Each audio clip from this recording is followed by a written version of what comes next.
Today, I don't know why I thought it was a good idea to wear a black jacket today, especially with the sun. I think the mayor has a little bit more common sense than I do in terms of how we dress.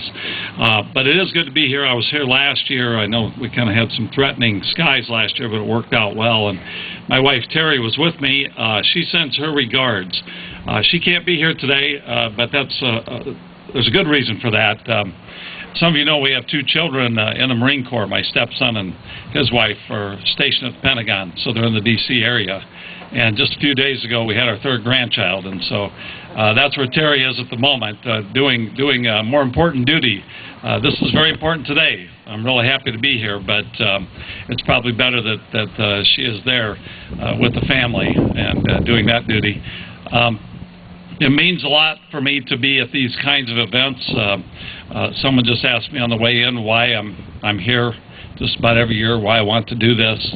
I didn't grow up in the military myself. I never put the uniform on. I'm of the Vietnam generation. Some of my friends, my brother served in the Army in Vietnam. But I think that we've just come to a realization over the course of the last several years that we didn't have probably at all during Vietnam, because those folks who come back from Vietnam, and some of you here served in Vietnam, and I think it's fair to say that we didn't always treat those folks the best. I think we treated the Korean War veterans somewhat better, certainly the World War II veterans a lot better.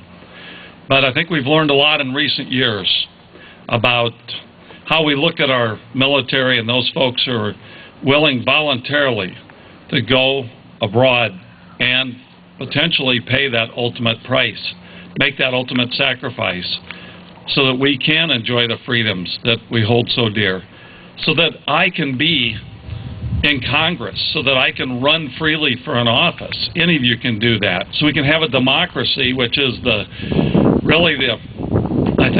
ideal for the rest of the world. We're the model for the rest of the world in so many ways. And I think over the course of the last 10 to 15 years, whatever you may have thought about the conflicts that we've engaged in, that we have a greater appreciation for those who've been willing to serve our country and as I said, willing ultimately to pay the ultimate price if need be, so that we can have the freedoms and enjoy the freedoms that we've enjoyed since the beginning of our republic.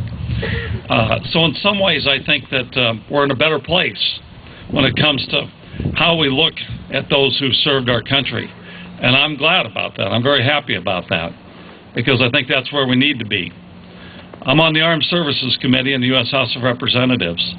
And as a member of Congress, and in particular as a member of that committee, one of my most important jobs is to make sure that whatever we may think, as I said before, of a given mission where we send our troops, whatever we may think of that mission, whether we agree with it or disagree with it, we have to make sure that those folks, when we send them on that mission, are properly trained and properly equipped so that they can accomplish that mission. And then, again, whatever we may think about that mission or may have thought about that mission, we have to make sure that when they come back here to the United States, that we treat them with the dignity and the respect that they deserve. And I think that we have pretty much universal agreement on both of those scores nowadays, whereas we didn't in the past. I think we've matured as a country and as a people, and I'm happy that that's the case. I'm very happy that's the case.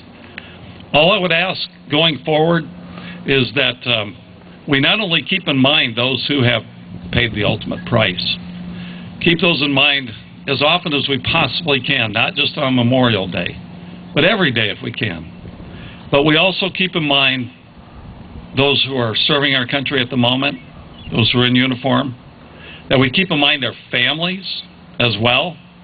Terry and I have a little experience sending close relatives off to combat.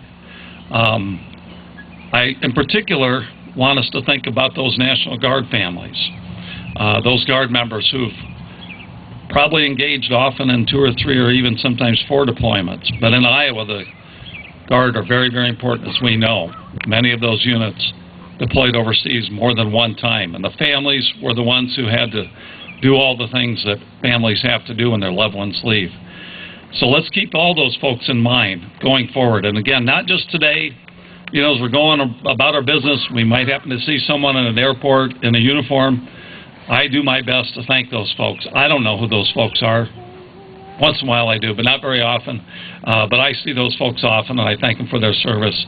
That's all I would ask you to do. Keep those folks in your hearts and in your prayers and their families as well as we move forward. Thank you very much, and have a good rest of the weekend. I really appreciate it. Thank you all. Thanks for having me.